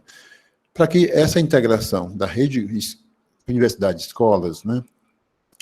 Com a integração com a rede de governos, e aí trabalhando nessa articulação de uma rede de empresas, né, sobretudo empresas inovadoras, tipo startup, com essa mentalidade mais inovadora para a sustentabilidade, esse é o grande desafio, para que essas empresas seja trabalhado dentro dos espaços das universidades, dos institutos federais, né, mas com essa proposta de ser essas empresas inovadoras, né. Um pouco do capitalismo sustentável, sai um pouco do capitalismo selvagem, né? Isso é o que se busca, né? Essas 3 grandes redes, e a rede de organizações da sociedade civil, com esse olhar para o ODS 16, né? Organizações mais eficazes, né? Que quem sabe, articulando como compliance e outras ideias de transparência, de gestão mais eficiente, né? Isso pode, essas 4 redes, né? Pode realmente trabalhar esses 2 eixos, né? Esses 2 ecossistemas, né? O sistema, esse que chama físico, que é o mundo físico, né? Que trabalha a questão da biodiversidade, todo o mundo físico, que é tangível, aquele que nós aprendemos a trabalhar até hoje, o mundo tangível, aquele que a gente vê, mas o outro mundo que a gente tem que trabalhar, que a gente percebe, que é inesgotável, que é o mundo que chama da dimensão cultural, que é o mundo intangível, da diversidade cultural. Então, a gente percebe que a questão do intangível e do mundo tangível, a gente tem uma dificuldade enorme. Eu costumo, lá onde eu nasci, no Grande Sertão Veredas, tinha uma lenda do animal que chama Xibung, né? Um animal com a perna só. Eu vejo que o nosso desenvolvimento ainda é focado no tangível, portanto, uma perna só não tem sustentabilidade, porque não tem uma abordagem cultural. Um grande imaginário cultural que nós temos aqui é o Grande Sertão Veredas, que é um mundo intangível. Mas a gente não tem a capacidade de gerar processo para que esses processos possam ser, esse esforço de materialização desse imaginário para transformar em desenvolvimento econômico local, atrair a nossa juventude, né? Então, esse é um arranjo, né? Pensar nisso. Nós somos núcleos de organizações e empresas, né? Com esses fiéis da sustentabilidade. Um pouco de Noés. No Velho Testamento você tinha um Noé só, né? Pela sobrança de água, né? Agora nós temos, talvez, vários Noés no plural, não mais pela sobrança, mas pela falta de cooperação, de sustentabilidade, né? E aí, outro instrumento que é esse serviço de observação da sustentabilidade, focado em pessoas gente que faz, né? Seja no mundo do ser cidadão, seja no agente político.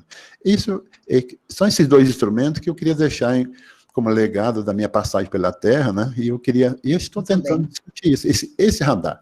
Eu não sei se estamos no caminho certo, mas é isso. Obrigado. Posso fazer um comentáriozinho final? Ok, pode. Tá. Acho que agora fica 4 perguntas aí. São 9h30 já, né? Pode ser o pessoal começar a ter compromissos familiares. Então, veja, é o seguinte, Meire, eu vou dizer uma coisa para você. Se a gente for conversar sobre o que vocês colocaram aqui, vamos fazer outra roda, né, de diálogos. Então, eu vou ser um pouco simples, né? Mas vou falar, assim, da experiência, do coração. Eu acho que, em relação à Câmara de Vereadores, vocês precisam fazer algo de concreto acontecer para essa articulação.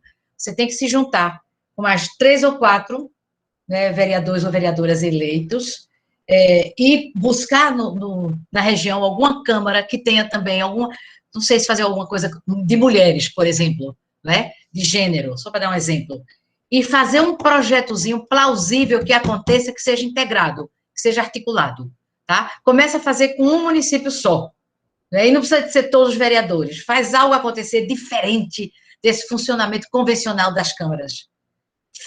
Vai lá e faz, né? A mudança só acontece quando a gente vai lá e faz.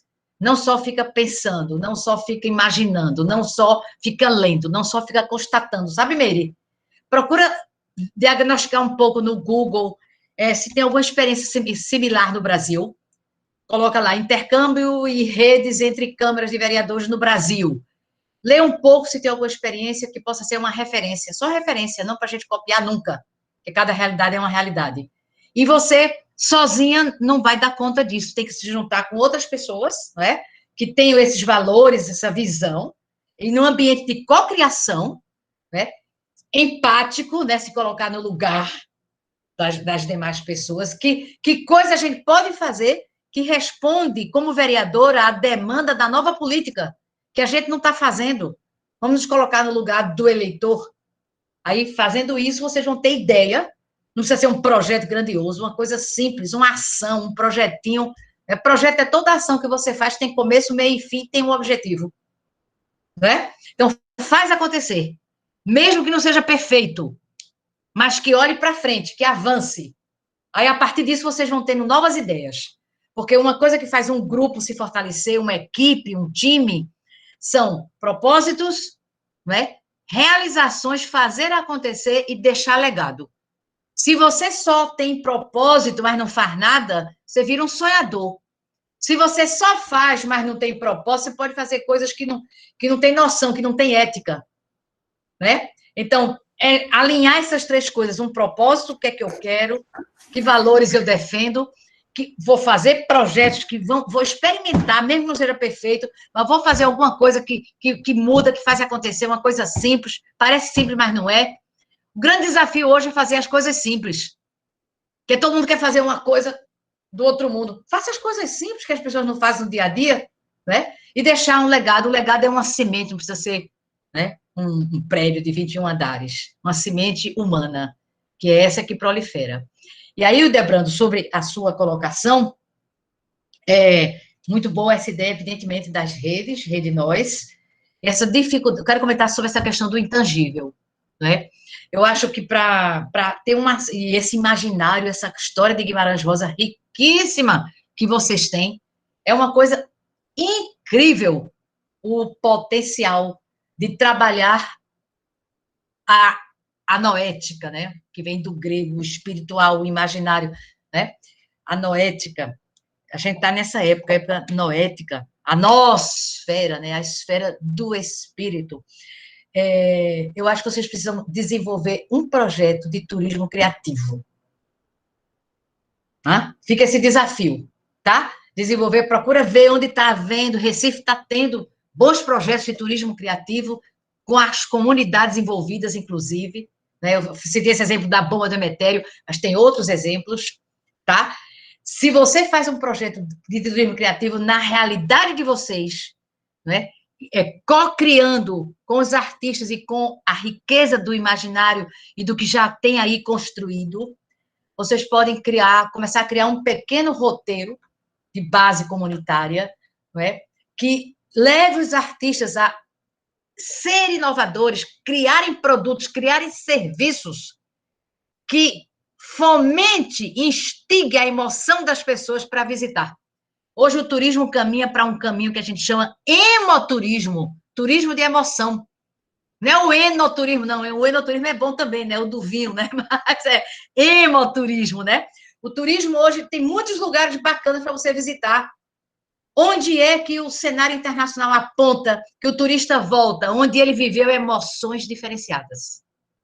Onde ele interagiu com a emoção. Ele não só tirou foto daquele lugar, mas ele fez uma oficina de gastronomia com uma pessoa do território, aprendeu a fazer uma comida local, né?